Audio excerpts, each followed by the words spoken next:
तो जी हाँ, नमस्कार दोस्तों, आप लोग देख रहे हैं बीडी भोजपुरी। और आप सभी को बता दूं, भोजपुरी के सुपरस्टार थे साई लाल यादव जी का बहुत ही कमाल और शानदार फिल्म तराना चुम्मा चुम्मा ट्रेंडिंग नंबर 1 पे छा गया है। जी हाँ, थे साई लाल यादव ने सब तो पीछे छोड़कर फिर से अपना कब्जा ट्रेंडिंग नंबर 1 पे कर लिया है। चुम्मा चुम्मा गाने थे साथ में।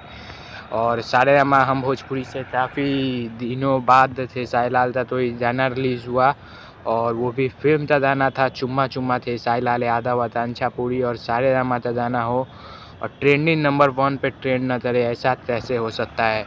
तो देख सकते हैं म्यूजिक सेक्शन में 3 नंबर पर ट्रेंड कर रहा था, और यूट्यूब पर मेन सेक्शन में 1 नंबर पर ये गाना ट्रेंड कर रहा है। यहाँ तक कि सिंघम अध्ययन का जो ट्रेलर आया था उसको भी इसने पीछे छोड़ दिया है।